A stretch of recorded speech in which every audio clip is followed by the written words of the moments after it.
Someone just drilled holes in my houseboat, and now it is sinking right in front of me while the Homeowners Association president stands on the dock, fake crying to the police about environmental damage. If that sounds insane, buckle up, because it only gets weirder from here. Ever seen a control freak wage war over a lake? You are about to. This woman thinks she is the sheriff, the judge, and the entire Environmental Protection Agency rolled into one. And me, I was just trying to live in peace. Spoiler, that did not go over well. If you have ever dealt with Homeowners Association madness or a neighbor drunk on power, drop a comment. I need to know I am not alone. It was a Tuesday afternoon in late June when my peaceful life on the family ranch got turned completely upside down. I was sitting on the deck of my houseboat, using fine grit sandpaper to smooth out rough edges on a new railing section I just installed. The sun was beating down something fierce, but there was a nice breeze coming off the water that made the heat bearable. I'd been working on this houseboat for 3 months now, ever since I moved back to Grandpa's old ranch to restart my boat building business. The lake had always been here, crystal clear and peaceful, fed by an underground spring that kept it fresh year-round. I was just thinking about how perfect this spot was when I heard the click-clack of high heels on gravel, which seemed pretty out of place way out here in ranch country. I looked up from my sanding to see a woman in a crisp white business suit picking her way down the dirt path toward my lake. She looked like someone who'd fire a gardener for planting the wrong shade of roses. Even from a distance, I could tell she was the type who spent more on her shoes than most people spend on their car payment. She stopped right at the edge of my property, about 20 feet from where my houseboat was moored, and just stood there staring at me like I was some kind of exotic animal in a zoo. I set down my sandpaper and gave her a friendly wave, figuring she was probably just curious about the boat building project. Boy, was I wrong about that. "Excuse me," she called out in a voice that could have cut glass. "Are you the person responsible for this structure?" She pointed at my houseboat like it was some kind of toxic waste dump instead of a beautiful piece of handcrafted woodwork. I stood up, wiped my hands on my work shirt, and walked over to the edge of the deck to get a better look at her. "Yes, ma'am. I built her myself," I said, trying to keep things polite and neighborly. "She's not quite finished yet, but she's getting there. I'm Austin Turner, by the way. You must be new to the area. I don't think we've met." The woman's expression didn't soften even a little bit at my attempt at friendly conversation. If anything, she looked even more irritated than before. "I'm Paula Greaves, president of the Sunset Hills Homeowners Association," she announced, like she was introducing herself as the Queen of England or something. "That floating junkyard is an eyesore and a code violation, Mr. Turner. It needs to be removed immediately." I couldn't help but chuckle a little bit at that, which clearly wasn't the reaction she was expecting. Here I was, sitting on property that had been in my family for generations, being told by some newcomer that my perfectly legal boat was somehow violating her rules. "Well, Ms. Greaves, I appreciate your concern," I said, still trying to keep things civil. "But this lake sits right in the middle of my family's ranch. I don't think your HOA rules apply to private ranch land." Paula's face started turning red, and I could see a vein starting to pulse in her forehead. It was clear that she wasn't used to people telling her no, especially not some simple rancher like me. "Listen here, Turner," she said, dropping all pretense of politeness. "I don't care what kind of sob story you've got about your family history. This community has standards, and your little project here is completely unacceptable. If you don't remove it voluntarily, I'll find legal ways to make you do it." She was jabbing her finger in the air toward my boat with each word, getting more and more worked up as she went. I could see drops of sweat starting to form on her forehead, and her perfectly styled hair was starting to show some stress fractures. It was becoming pretty clear that this wasn't just about property values or community standards. This woman had some serious control issues. I took a deep breath and tried one more time to reason with her. "Look, ma'am, I understand you're concerned about your neighborhood, but like I said, this is private property. I'm not trying to cause any trouble for anyone. I just want to live peacefully and practice my trade." But Paula wasn't having any of it. She pulled out her phone and started taking pictures of my houseboat from every angle, muttering under her breath about documentation and evidence. When she was done with her little photo session, she looked me right in the eye with a smile that was colder than a January morning. "Turner, you're going to learn that I'm not someone who gives up easily. I've dealt with troublemakers before, and I know exactly how to handle situations like this. You have 48 hours to begin dismantling that thing, or you're going to face the consequences." Paula turned on her heel and started marching back up the gravel path, her high heels sinking into the soft dirt with each step. I watched her go, feeling a mix of confusion and amusement at the whole bizarre encounter. As her white suit disappeared over the hill, I looked back at my peaceful houseboat bobbing gently in the clear water, then out at the ranch land that stretched as far as I could see in every direction. Something told me this was just the beginning, and that Paula Greaves wasn't the type to let things go quietly. The wind was still, the water calm, but I knew the real storm had just arrived in heels. The next few days turned my peaceful ranch into something resembling a psychological warfare zone. Every morning brought a new gift: sliced ropes, scattered tools, or claw marks on my hull. Paula was making chaos her hobby. I'd wake up each morning wondering what fresh destruction I'd find, and Paula never disappointed. She had a talent for creative harassment that would have impressed military strategists, if military strategists specialized in petty neighbor disputes and property damage. The phone calls started on Thursday morning and quickly became a daily torture routine. She called daily, like it was her job, quoting bylaws like scripture. I stopped answering after voicemail number 6. The closest neighbor was half a mile away, and no one ever complained. But Paula was not driven by logic, just obsession. By the third day of this nonsense, I was starting to feel like I was being watched constantly. Every time I went outside to work on the boat, I'd get this prickly feeling on the back of my neck, like someone was staring at me from a distance. Sure enough, when I looked up toward the hills that bordered the south side of my property, there was Paula. She perched on the hill like a suburban sniper, judging, goading, creeping me out in my own home. The breaking point came on Saturday morning, when I walked outside to find Tom Bradley standing by his pickup truck in my driveway, looking worried and uncomfortable. Tom was a good man in his mid-40s, who'd been farming the land adjacent to my ranch for as long as I could remember. He was the kind of neighbor who'd lend you tools without asking questions and help you fix a broken fence, just because it was the right thing to do. Seeing him look this troubled was unusual, because Tom was normally the most laid-back person you could imagine. "Austin," he said, taking off his worn baseball hat and running his hand through his graying hair. "I hate to be the bearer of bad news, but I thought you should know what's been going on around here." Tom warned me. She'd spun tales about pollution, vermin, and a loner building God knows what by the lake. Half the neighborhood thought I was brewing moonshine or building a doomsday bunker. Most people weren't buying into her nonsense, mind you, but she'd got a few of the more gullible residents worked up. She was calling me an outsider who doesn't respect community values, and claiming that I was deliberately thumbing my nose at local regulations. The worst part was, she got some kind of legal documentation that she was waving around, saying she'd filed official complaints with various government agencies about water pollution and unauthorized construction. "I don't know what her game is, Austin," Tom said with genuine concern, "but she's definitely building some kind of case against you."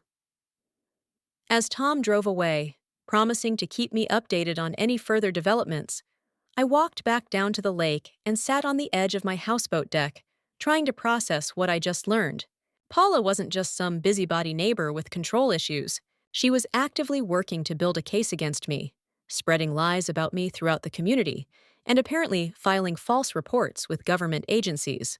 The woman was waging a full-scale campaign designed to drive me off my own property, and she was using tactics that bordered on harassment.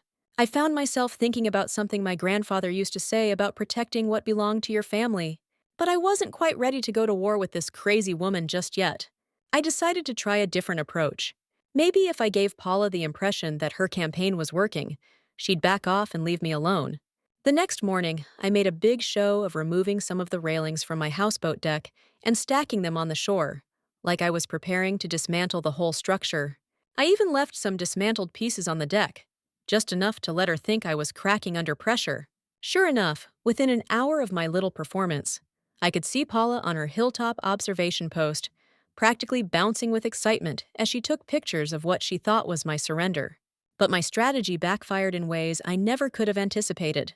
Instead of backing off, Paula interpreted my fake compliance as proof that her tactics were working, and she doubled down on her harassment campaign with renewed enthusiasm. The phone calls became more frequent and more aggressive. The property damage escalated from minor vandalism to serious sabotage, and her surveillance activities became so blatant that I started feeling like a prisoner in my own home. I realized I'd made a critical error in judgment. Showing weakness to a predator like Paula was like bleeding in shark-infested waters. Just as I was starting to formulate a real plan for dealing with this situation, my phone rang again. I almost didn't answer it, figuring it was Paula with another early morning reminder about some imaginary regulation.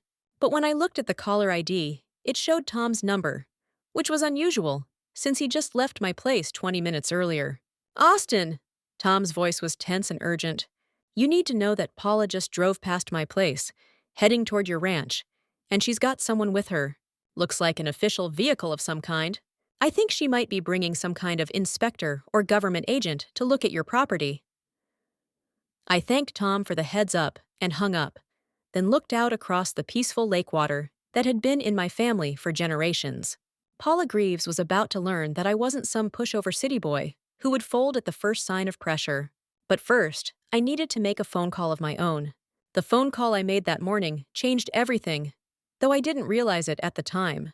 I contacted the law firm that had handled my grandfather's estate, figuring they'd have all the original paperwork about the ranch property boundaries. What I thought would be a simple confirmation of my property lines turned into a revelation that would completely shift the balance of power between Paula and me. The lawyer I spoke with told me she'd need to dig through some old files to find the original land grants and deeds, but that she'd get back to me within 48 hours with a complete property survey and ownership history. I figured it would be good to have official documentation ready when Paula showed up with whatever government official she'd managed to convince to harass me. While I waited for the lawyer to call back, I decided to do some investigating of my own. I went up to the house and dug through the old cedar chest where Grandpa had kept important family documents. The cedar chest held maps inked by candlelight and surveys stamped by long-dead clerks. It was more land than I ever imagined, and all of it mine. As I spread these documents out on my kitchen table and tried to make sense of them, I began to realize that my family's property was much larger than I'd ever imagined. Turns out, my family's land included the whole lake and more. My great-great-grandfather had claimed nearly 800 acres, including full water rights. Some land had been sold over time, but the lake never left the family. If these documents were accurate, and they appeared to have official government stamps and signatures, then Paula's entire HOA development had been built on land that bordered my property. But the lake itself, and a good chunk of the surrounding area, still belonged to me. Tucked between the surveys and land grants, I found something that made the whole situation even more personal. It was a page from my grandfather's journal, written in his shaky handwriting, but with a message that was steady and clear. Protect what's yours. They'll always come for what they didn't build. He'd been writing about some dispute with neighboring ranchers back in the 1960s, but the words felt like they'd been written specifically for my current situation with Paula. My grandfather had dealt with people who thought they could take what didn't belong to them, and apparently he'd learned some hard lessons about standing up for family property rights. When my lawyer called back the next afternoon, her voice was half lawyer, half historian, as she delivered news that confirmed what I'd suspected from looking at the old family documents. "Austin," she said, and I could hear the amazement in her voice. "Your great-great-grandfather was apparently quite the businessman. He not only homesteaded the original ranch property, but he also purchased additional water rights from the territorial government before Oklahoma became a state. Your family owns the lake, the water beneath it, and the land up to 200 yards past the shoreline. No one else has a legal toe in it." She paused for a moment, then continued with what sounded like professional admiration. "So, I have to say, this is one of the most clear-cut cases of property ownership I've ever seen. You have documents going back over a century, all properly recorded and filed with the appropriate government agencies. No one can dispute your ownership of that lake." As I hung up the phone after thanking the lawyer for her excellent work, I found myself facing an interesting decision. I could reveal this information to Paula immediately and put an end to her harassment campaign right now, or I could wait and see just how far she was willing to go with her threats and intimidation tactics. Something about the woman's arrogant attitude and her willingness to lie about me to my neighbors made me want to let her dig herself into a deeper hole before I played my trump card. After all, She'd been treating me like some kind of squatter who had no legal right to be on my own property, going so far as to file false reports with government agencies and spread malicious rumors throughout the community. Maybe it was time for Paula Greaves to learn a lesson about making assumptions and threatening people without knowing all the facts. The old maps and property documents were safely locked away in my house, ready to be produced when the time was right. That evening, as I sat on my houseboat deck, watching the sunset paint the lake in shades of gold and orange, I made my decision. I would keep the property ownership information to myself for now and see exactly what Paula's next move would be. If she wanted to escalate this conflict, I was more than ready to let her do it, right up until the moment when I'd reveal that she'd been attacking a man on his own property, making false claims about environmental violations on privately owned land, and generally making a fool of herself in front of the entire community. The very next morning, as if she'd been reading my mind, Paula made her boldest move yet. I was barely finished with my first cup of coffee when I heard vehicles coming down the gravel road toward my ranch. Looking out the kitchen window, I could see a small convoy heading my way. Paula's white sedan in the lead, followed by a pickup truck with official government plates and what looked like a Fish and Wildlife Service vehicle. She'd apparently convinced not one, but multiple agencies to come out and investigate my environmental violations. As I watched this little parade pull up in my driveway, I couldn't help but smile at Paula's determination. She was about to get a much bigger surprise than she'd bargained for. But first, I was going to let her have her moment of triumph. After all, the higher she climbed, the farther she'd have to fall when the truth finally came out. The inspection team that Paula brought to my property turned out to be more thorough and professional than I'd expected, which actually worked in my favor. There was a representative from the Environmental Protection Agency, a Fish and Wildlife officer, and someone from the county planning department, all people who knew their jobs and weren't easily swayed by emotional arguments or personal vendettas. I met them at the front gate of my property and invited them to look around as much as they wanted, confident that they wouldn't find any actual violations, because there weren't any to find. Paula, meanwhile, was practically vibrating with excitement as she led the little group around, pointing at my houseboat and making wild claims about pollution, habitat destruction, and unauthorized construction on community water resources. Brief officials walked the land, tested the water, reviewed the boat, and found absolutely nothing wrong. Through it all, Paula kept insisting that they must be missing something, that there had to be violations somewhere, and that I was clearly operating outside the law in multiple ways. Her desperation was becoming more obvious by the hour, and I could see the officials starting to get annoyed with her constant interruptions and unfounded accusations. When the inspection was finally complete, all three officials gathered in my driveway to compare notes and deliver their verdict. The environmental inspector spoke first, explaining that my lake showed no signs of pollution or contamination, and that the natural spring-fed system was actually cleaner than most water bodies in the area. Most importantly, the county planning representative confirmed that my houseboat met all applicable building codes for a temporary residential structure on private property, and that no permits or approvals were required for what I was doing. In other words, every single one of Paula's complaints and accusations had been thoroughly investigated and found to be completely without merit. Paula's reaction to this news was something to behold. Her face went through a whole rainbow of emotions, like a broken traffic light. "That's impossible," she kept saying. "There have to be violations. There have to be problems. You people just aren't looking hard enough." When the officials politely explained that they'd conducted a thorough investigation and found no evidence to support her claims, Paula turned on me with a look of pure hatred. "This is on you, Turner," she hissed, loud enough for everyone to hear. "If the system won't stop you, I'll find other ways to deal with this problem. You have no idea what you're dealing with here." The officials exchanged uncomfortable glances at this obvious threat, and I could see them making mental notes about Paula's increasingly erratic behavior. After the inspection failed, any sane person would stop. "Paula?" she escalated. More calls, more staring from her car, more madness. Over the next 3 days, my peaceful ranch turned into something resembling a war zone. The psychological warfare escalated as well, with Paula calling me at all hours and parking her car at the edge of my property line, just sitting there for hours at a time. staring at my house through binoculars like some kind of deranged private investigator. The final straw came on a Tuesday morning in the third week of July. I had been working late the night before, putting the finishing touches on the interior cabin of my houseboat, and I decided to sleep on board to test out the new bedding and ventilation system. I woke up around dawn to the sound of voices and mechanical equipment coming from the direction of the shore. When I looked out the cabin window, I could see Paula standing on my dock with two men I didn't recognize. Rough-looking guys in work clothes definitely weren't government inspectors or environmental scientists. One of them was carrying what looked like a battery-powered drill, while the other had a toolbox full of equipment that looked more suited for demolition than inspection.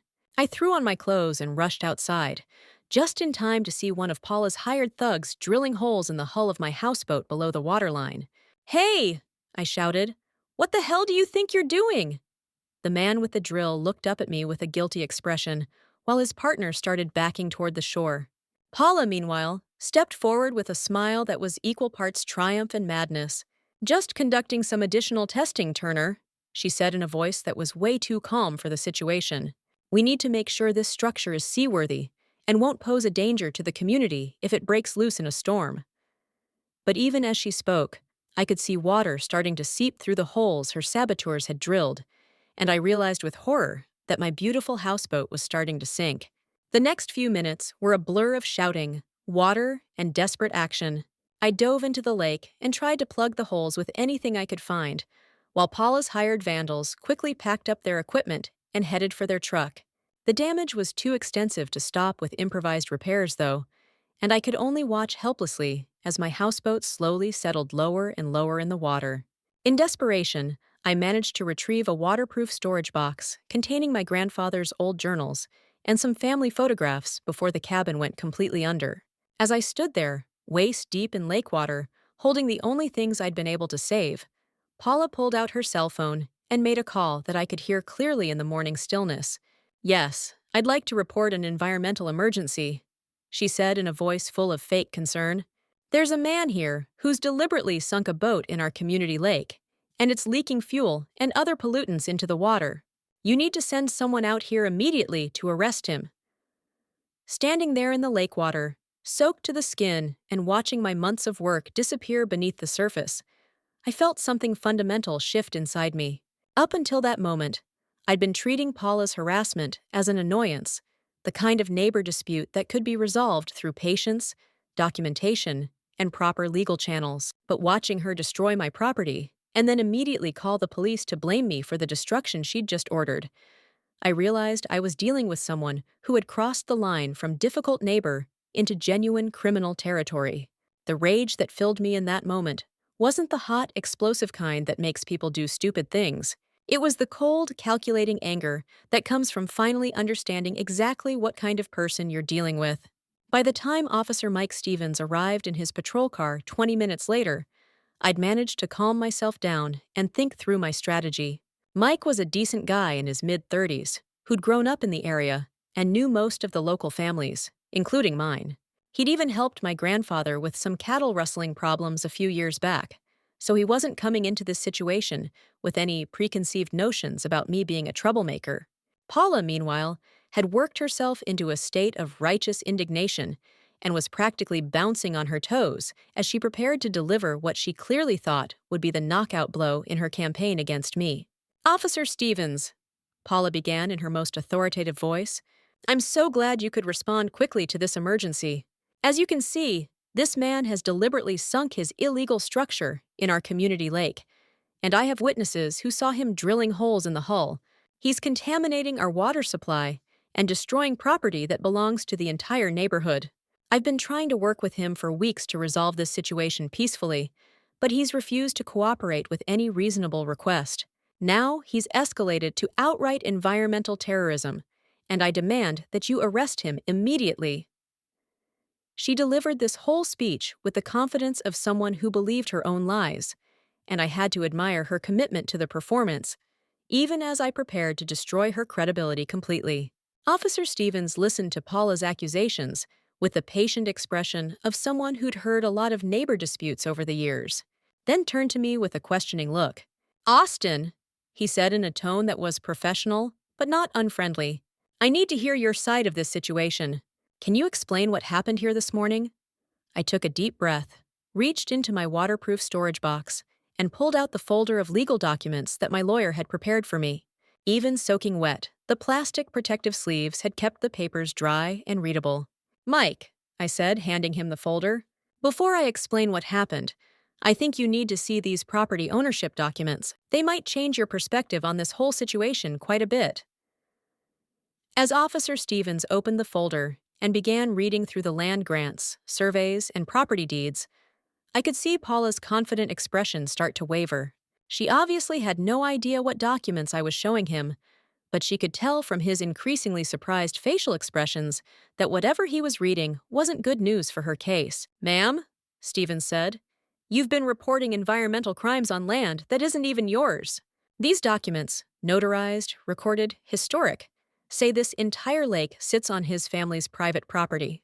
If this is accurate, then you've been wasting a lot of people's time with false reports. He turned to Paula with a much less friendly expression than before. Paula's face went through a remarkable transformation as the implications of what Officer Stevens had said sank in. The confident, authoritative mask she'd been wearing for weeks suddenly cracked, revealing something much more desperate and unstable underneath. That's impossible, she stammered, reaching for the documents like she could somehow make them disappear by grabbing them. The lake belongs to the community. Everyone knows that. It's been here forever, and we all have rights to it. He can't just show up with some fake papers and claim ownership of natural resources. But even as she spoke, I could see doubt creeping into her voice. Deep down, she was starting to realize that she'd made a terrible mistake. Ma'am, Officer Stevens said firmly, these aren't fake papers. I can see official government seals, surveyor stamps, and registration numbers that can all be verified through public records. What I'm seeing here is clear legal ownership of this property going back over a century. He turned back to me with a much more serious expression. Austin, you said you wanted to explain what happened this morning. Given what I now know about the property ownership situation, I'd like to hear your version of events, particularly regarding how your boat ended up at the bottom of the lake. I told him everything, from the drill to the men to Paula's 911 call. The change in Officer Stevens's demeanor toward Paula was immediate and dramatic. Where before he'd been polite and professional, now he was looking at her like she was a criminal suspect, which in fact she was. Ma'am, he said in a tone that broke no argument. What this man is describing constitutes criminal destruction of property, trespassing, and filing a false police report. Those are serious charges that could result in significant fines and jail time. Do you have anything to say in response to these allegations? Paula tried to bluster her way through a denial, but her story kept changing with each sentence, and it was obvious to everyone present that she was scrambling to cover up actions that she was beginning to realize might have serious legal consequences. As Officer Stevens took detailed notes and prepared to leave, Paula made one last desperate attempt to salvage her position. Officer, she said, and I could hear genuine panic creeping into her voice. Even if those property documents are legitimate, this man has been deceiving our entire community for weeks. Surely that's some kind of fraud or misrepresentation that violates the law? Mike looked at her with an expression that was equal parts disbelief and professional disgust. Ma'am, he said slowly, a property owner has no legal obligation to inform anyone about the extent of his holdings. What you're describing sounds more like attempted extortion, trying to force someone off their own land through false accusations.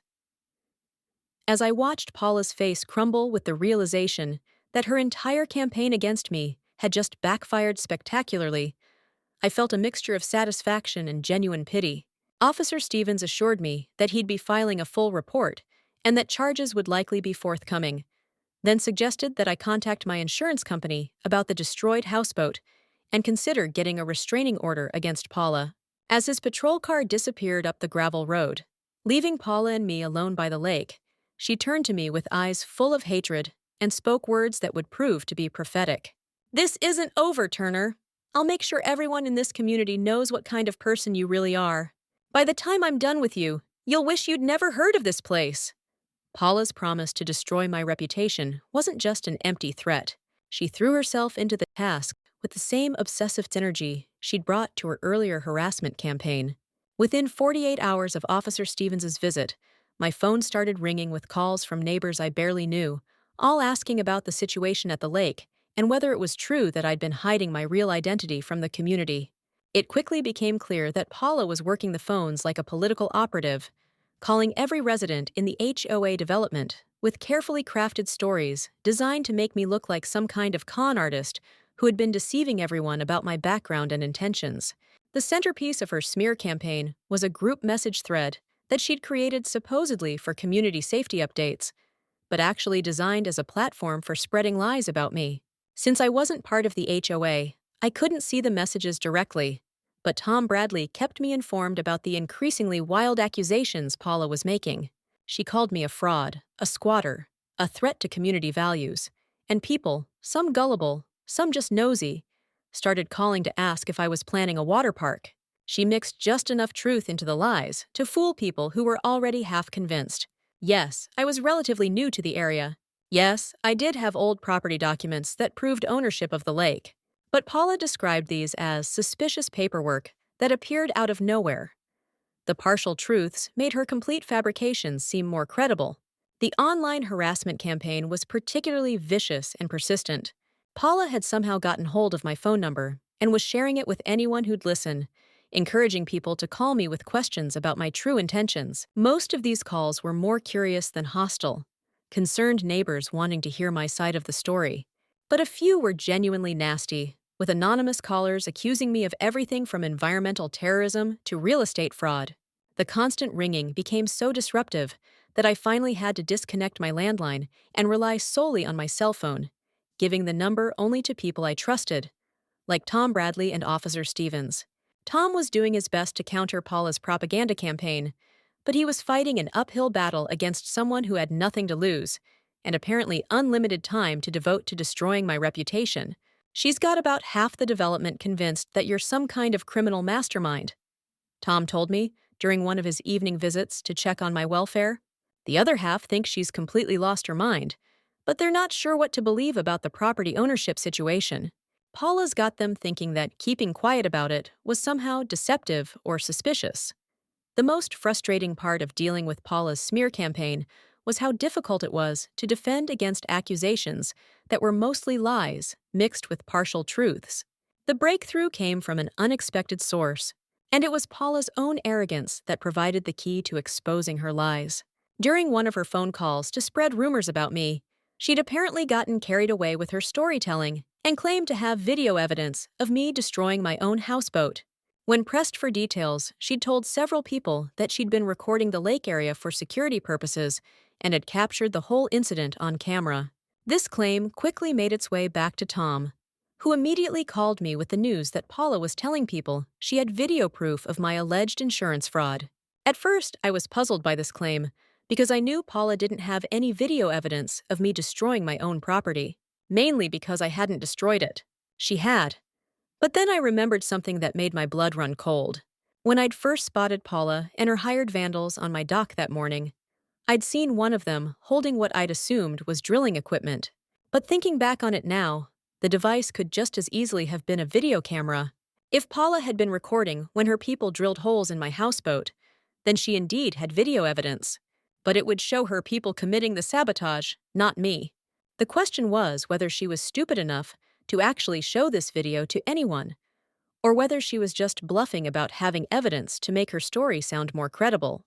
I didn't have to wonder for long. Tom called me the next evening with news that answered my question and provided the perfect opportunity to turn Paula's own tactics against her. "Austin," he said, and I could hear excitement in his voice. "Paula has called a community meeting for tomorrow night at the clubhouse. She's promising to show everyone definitive proof of what really happened at the lake, and she's invited all the HOA residents to come see the evidence for themselves.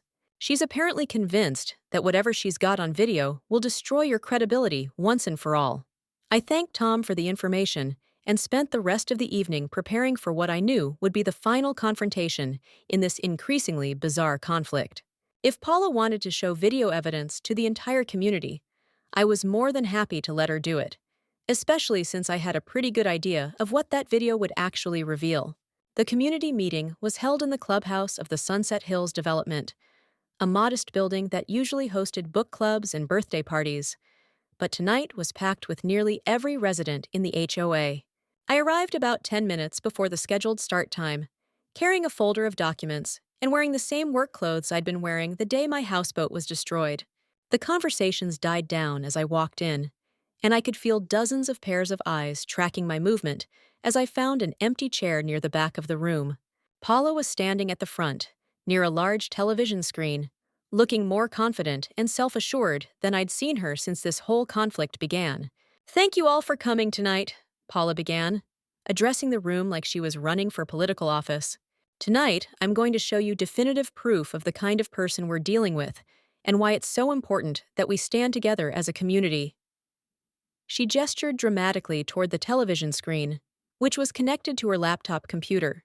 "What you're about to see is actual footage of Austin Turner deliberately destroying his own property in an attempt to commit insurance fraud and blame our community for damage he caused himself." As Paula fiddled with her computer, preparing to play what she clearly believed was damning evidence against me, I stood up from my chair and addressed the room. "Before Mrs. Greaves shows you her video," I said in a voice that carried clearly to every corner of the clubhouse, "I'd like to share some information that might help you understand what you're about to see."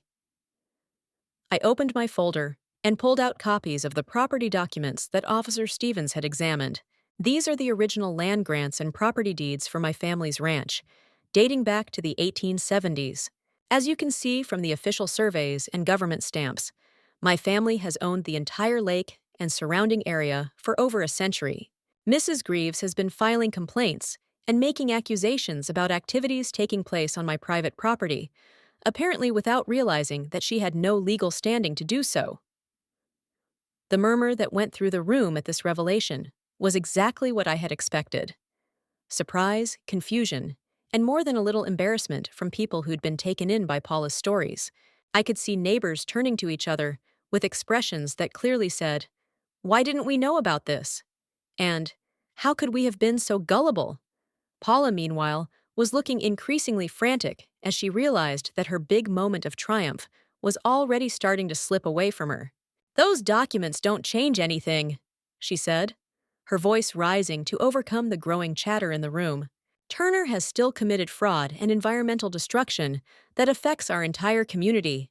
The video will prove that he's been lying to all of us about what really happened." "By all means," I said, returning to my seat with a slight smile. "Please show everyone your video evidence. I think we'll all find it very educational."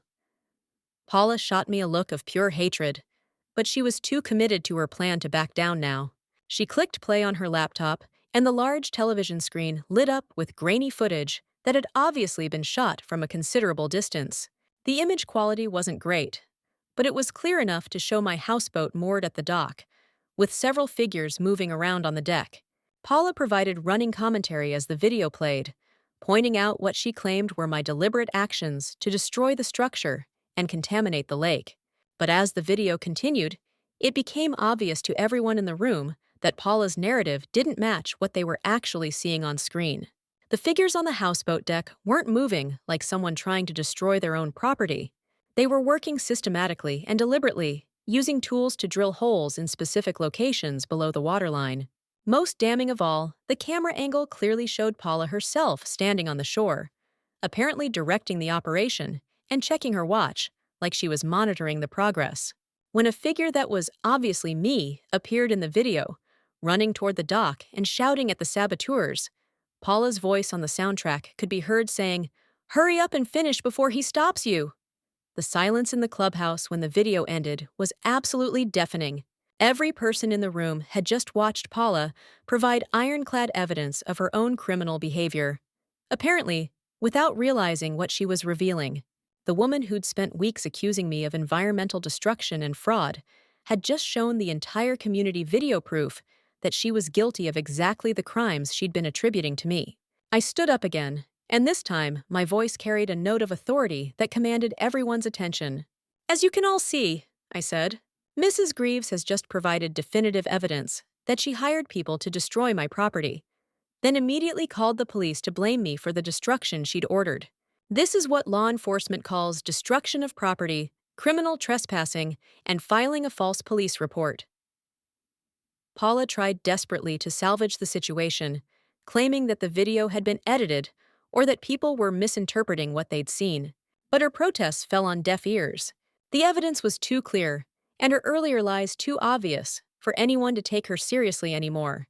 Tom Bradley stood up from his seat near the front of the room and addressed Paula directly. "Ma'am," he said in the firm but respectful tone of someone who dealt with difficult people before, "I think it's time for you to step down as HOA president and let someone else handle community affairs. What we've seen here tonight shows a pattern of harassment, false accusations, and criminal behavior that's completely unacceptable in our neighborhood." The motion to remove Paula from her position as HOA president was seconded immediately and passed by an overwhelming voice vote. Several residents approached me after the meeting to apologize for believing Paula's lies and to express their appreciation for my patience in dealing with such an obviously unstable person. Officer Stevens, who'd been invited to attend the meeting as a neutral observer, confirmed that the video evidence would be used in the criminal case against Paula and that additional charges would likely be filed based on what had been revealed. In the weeks that followed, Paula faced the full consequences of her actions. She was charged with multiple crimes, including destruction of property, criminal trespassing, harassment, and filing false police reports. The criminal case resulted in significant fines, community service, and a restraining order. The civil lawsuit I filed resulted in full compensation for my destroyed houseboat, plus additional damages. Most importantly, the stress of the legal proceedings and the complete loss of her social standing in the community convinced Paula that it was time to move elsewhere, and she put her house up for sale within a month. Now the lake is quiet again. Paula moved. The HOA chilled out. And my new houseboat? She floats like she's smiling. The new HOA president turned out to be reasonable, and we worked out a friendly agreement that allows residents to use a small portion of the shoreline for fishing while respecting my property rights. Sometimes I get letters from companies wanting to buy development rights to parts of my property, but this lake has been in my family for generations, and I plan to keep it that way. Grandpa would have been proud. If you've ever dealt with a neighbor like Paula Greaves, someone who thinks they can intimidate their way to getting what they want, I hope my story gives you some hope that justice can prevail when you stand up for what's right. Let me know in the comments if you've ever had to deal with an HOA Karen like Paula, and tell me how you handled the situation. I'd love to hear your stories and advice for dealing with people who think they can push their neighbors around. From the whispers to the wreckage, Q&A Stories brings it all. Click that next video if you can